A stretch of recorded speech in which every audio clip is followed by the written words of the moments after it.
Good evening বন্ধুরা, কেমন আছেন সবাই? আশা করি সবাই খুব ভালো আছেন। সবাইকে জানাই আমার অনেক ভালোবাসা। তো তোমরা যারা আছে আমার নতুন বন্ধু, পুরনো বন্ধু, সবাই খুব সুস্থ থেকো, ভালো থেকো। তো তোমাদের সঙ্গে আমি চলে এলাম একটা গল্প শেয়ার করতে।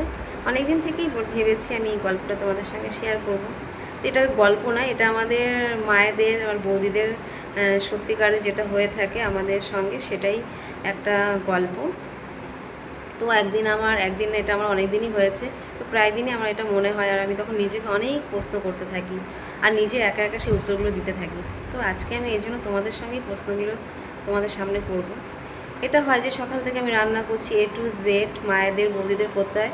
কী করতে হয়? ঘর মোছা, বাসন মাজা, জামাকাপড় কাচা, রোদ দেয়া, রেশন তোলা, বাজার করা, সকালে কি রান্না করব সেই চিন্তা করা, দুপুরে কি খাবে সেই চিন্তা করা, ছেলেমেয়েরা স্কুলে কি নিয়ে যাবে, কি খেয়ে যাবে, রাতে কি হবে, এতটা হেডেক নিতে হয়। কেউ একটু এটাও বলার লোক নেই যে আজকে এখন এটা করেছো, রাতে এটা করো। কিছুটাও হলে মাথার চিন্তাটা কমে, তাও কিন্তু সেই সেই কথাটুকু বলা কিন্তু আমাদের লোক থাকে না।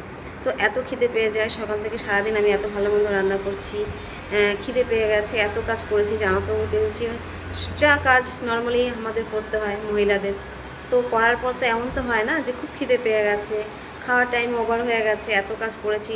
তো তখন খিদে লেগে গেছে, খাবো রান্না, মানে খাবারটা যদি মনে হয় যে একটু কেউ যদি একটু বেড়ে দিত ভালো হতো। কিন্তু কে বেড়ে দেবে? বেড়ে দেওয়ার তো কেউ নেই, নিজেকেই বেড়ে খেতে হবে। তখন এত খিদে লেগেছে যে মানে খাবার বেড়ে খাওয়ারও মনে হচ্ছে টাইম নেই, মানে এরকম লাগছে। তো যাই হোক, এরকমটা হয়। তারপর নিজেকে বেড়ে খেতে হয়, আবার ভাবি আমি নিজে খেয়ে নেবো, বাড়িতে বাচ্চারা আছে তাদেরও তো খেতে দিতে হবে। তো আমরা সবাই এরকমটাই করি। যারা তোমরা একবার ভাবো না যে যে মা বা বৌদি সকাল থেকে রান্নাঘরে ঢুকেছে, আদার্স এত কাজ করছে, সব কিছু করার পরে সে যে সকাল থেকে রান্না করছে, রান্নাঘরে আছে, তার খিদে লেগেছে কিনা, সে কি করবে? সবাইকে খাওয়ানোর পর মানে সে এত কাজ করছে বা তার শাস্তিও পেতে হচ্ছে, মানে সবাইকে খাওয়ানোর পর তাকে খেতে হবে।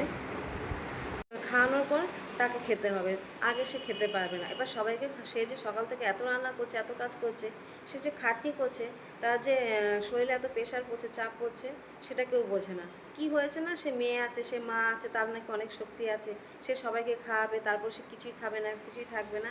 এটাই আমাদের মায়েদের সঙ্গে, আমাদের সঙ্গে বহুকাল ধরে এটাই হয়ে আসছে, আর এটাই হচ্ছে। তো যাই হোক, তোমরা তো বলো যে আমরা কি করি সারাদিন। তোমরা কখনো ভেবেছো আমাদের এই নরম নরম হাত দিয়ে আমরা রান্না করি, তোমাদের খেতে দিই, কাপড় কাচি, বাসন মাজি, সব কিছু এ টু জেড করি, বাজার নিয়ে আসি, রেশন নিয়ে আসি, তারপরে তোমাদের মুখে এই কথাই শুনতে হয় কী করি। আর যখন আমরা শরীর অসুস্থ থাকে, তখনও তোমাকে কেউ বলেনি যে এত অসুস্থ, সে জ্বর গানি অসুস্থ নিয়েই কিন্তু আমরা রান্নাঘরে যাই, রুটি করি, তোমাদের জন্য রান্না করি, যে না কি তোমরা এসে খাবে। আর তোমরা কী করো? অফিস থেকে এসে জামা কাপড় ছেড়ে ফ্রেশ হয়ে সুন্দরভাবে, সেই বউই কিন্তু তোমাদের জন্য সব কিছু গুছিয়ে গাছে রাখে, বউ বা মা যাই হোক তারাই করে। তোমরা কী করো? দোকানে চলে যাও আড্ডা মারতে, এখানে চলে যাও গল্প করতে। তোমরা একটু ভাবো না যে সারাদিন পর বাড়িতে এসি, বউ বেচারি বা মা বেচারা সারাদিন একা একা কাজ করছে, তার সঙ্গে একটু কাজ করি, হেল্প করি, দুটো গল্প করি। আর বাবা রান্নাঘরে গিয়ে তার সঙ্গে তো একটু বসতেও পারো, গল্পও করতে পারো, একটু খুন্তিটা নেড়ে মাছটাও তো উল্টে দিতে পারো। করো না তোমরা। আর যদি জ্বর অসুস্থ হয়, সেই অসুস্থ অবস্থায় আমাদের কাজ করতে হয়, তোমরা কখন এটাও ভাবো না, বলো না যে আজকে শরীরটা খারাপ, একটু তোমার সঙ্গে করি। হ্যাঁ আমি জানি তোমরা পারো না, তোমরা তো করতে তো পারো। আসলে কি এগুলো তোমাদের পুরো দোষ না, দোষটা আমাদেরও। আমরা মায়েরা আর বউরা কোনোদিন ছেলে মেয়েদের কিছু বলি না যে ওরা যদি একটুও, যদি তোমাদের একটা দিনও যদি একটু কাজ তোমরা করতে আসো, তাহলে বুঝবে যে প্রত্যেকটা কাজ করতে গেলে কতটা পরিশ্রম হয়, কতটা কষ্ট লাগে। তোমরা একটু কাজ করো বাবা, এটা এরকম থাকে কেন, এটা এরকম হয় কেন, তাই তোমাদের কষ্ট হয়ে যায়। আর এ টু জেড যে আমরা করি, সব কিছু করি, সব কিছু হাতের সামনে দিয়ে রাখি, এত সুন্দর করে গুছিয়ে গাছে রাখি, তাই তোমরা যে এত ইয়ে করতে পারছো, সেটা তোমরা একবার ভাবো না যে সেইগুলো যদি রেগুলার তোমাদের করতে হয় তাহলে কতটা কষ্ট হতো। তোমরা একদিন করো, তাহলে বুঝতে পারবে যে কত কষ্ট হয়।